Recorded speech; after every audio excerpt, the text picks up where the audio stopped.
सभापति महोदय, मेरा टाइम इसमें काउंट नहीं होगा। आप इधर, अरे यार, बेईमानी से जीता है तो ज्यादा ना बोलो। मालूम है कितने बड़े तीरंदाज हो। इधर बेईमान हो, बेईमान हो, बेईमान हो, बेईमान हो, बेईमान हो। चलो, स्वामीनाथन जी की आपने नहीं मानी, एमएसपी आपने लागू नहीं की। कितनी बढ़िया बातें कि खाद पे हम सब्सिडी बढ़ा रहे हैं।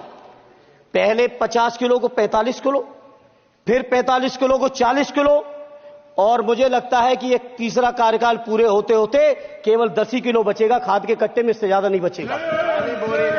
मंडी एक नहीं बनाई, आत्महत्या इतनी कर रहे हैं किसान। और किसान अगर अपनी एमएसपी की मांग करते हैं, हजारों किसान यही दिल्ली की सीमा पर मारे जाते हैं, और आप सोचते हो कि आपकी बात को कोई समझेगा नहीं। सभापति महोदय, नौजवानों को कितना गुमराह किया गया। नौजवानों से कह दिया गया हर साल 2 करोड़ रोजगार। मैं आज सवाल पूछता हूं अपने नौजवानों की ओर से, बताएं भारतीय जनता पार्टी के लोग और सरकार में बैठे लोग, 10 साल आपने राज कर लिया है, आखिर 20 करोड़ नौजवानों को रोजगार कहां है? अरे छोड़िए यार, अबे कोई नोटिस नहीं लेता तुम्हें, छोड़ो, कोई नोटिस नहीं लेगा तुम्हें। 20 करोड़ नौजवान के रोजगार का हिसाब कहां है? आज 11वें बजट में जब याद आई तो वो भी ट्रेनिंग की बात करते हो। मैं कहना चाहता हूं, आईआईएम, आईआईटी के नौजवानों को रोजगार नहीं दे पा रहे हो। आप सोच रहे हो इंटर्नशिप के इस छोटे से सुगूफे से नौजवान खुश होंगे? देश के नौजवान खुश होने वाले नहीं है। सभापति महोदय, शिक्षा के मसले पर लगातार बजट घटाया जा रहा है, लगातार सरकारी शिक्षा कम की जा रही है, और ये बीजेपी की सरकार की लगातार प्रयास है कि नौजवान शिक्षित होंगे तो सवाल पूछेंगे। देश की जेएनयू से लेके, बीएचयू से लेके, एमयू से लेके जितने बड़े संस्थान हैं, सारे संस्थानों को बर्बाद कर दिया है। एक भी दलित, एक भी पिछड़े, कहीं आपका वाइस चांसलर नहीं है। लगातार जितने भी आपके professor, associate professor, assistant professor की नियुक्तियों में आरएसएस का जब तक कोई फंडामेंटल कोर्स नहीं करेगा, बेसिक कोर्स, तब तक उसकी नियुक्ति नहीं होगी। आप क्या सोच रहे हो देश नहीं देख रहा है नौजवान? यूजीसी का बजट लगातार कम किया जा रहा है। मेरा खुला आरोप है इस सरकार पर कि ये सरकार शिक्षा को प्राइवेट करके शिक्षा को मुट्ठी भर उद्योग। नमस्कार, आप सभी जितने भी शिक्षा मित्र साथी हैं, आप सभी को लेकर एक बड़ी खबर आ रही है। जैसा कि आप सभी को पता ही होगा कि आप सभी के मानदेय वृद्धि को लेकर, आप सभी के समायोजन को लेकर कितने सारे प्रयास किए गए हैं। हर तरफ से आप सभी का मुद्दा उठाया जा रहा है। हर कोई आप चाहता है कि आपका समायोजन किया जाए, इसलिए हर तरफ से आप सभी के मुद्दे को उठाने की कोशिश की जा रही है। आप सभी के समायोजन को लेकर सरकार से सवाल भी किए जा रहे हैं। फिलहाल आप इस वीडियो को देखिए।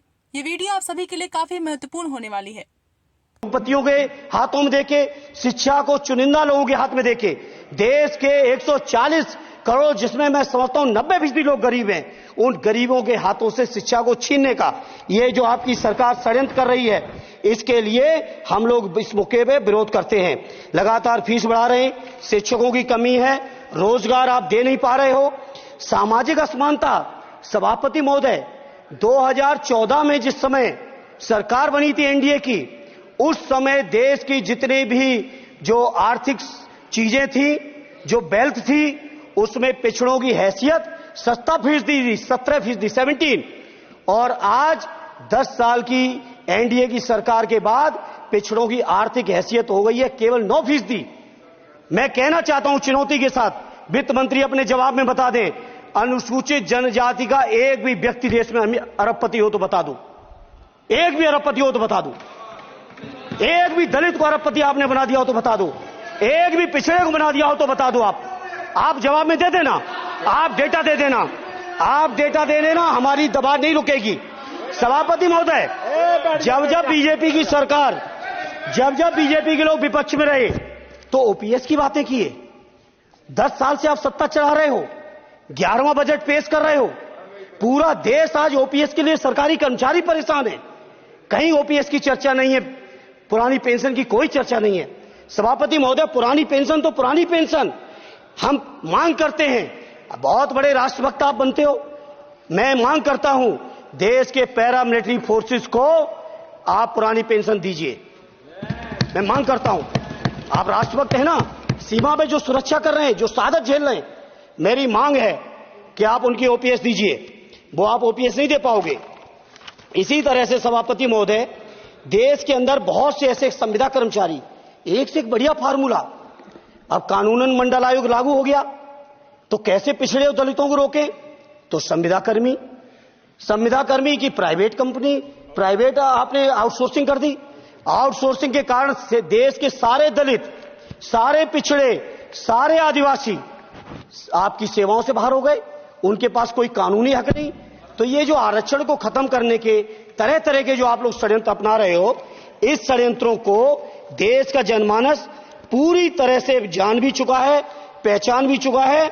और इसीलिए उत्तर प्रदेश से तो आपको कर ही दिया है बाहर, देश से भी बाहर जल्दी करेंगे और हमारे साथी मिलकर दूसरे प्रांतों से भी बाहर करेंगे।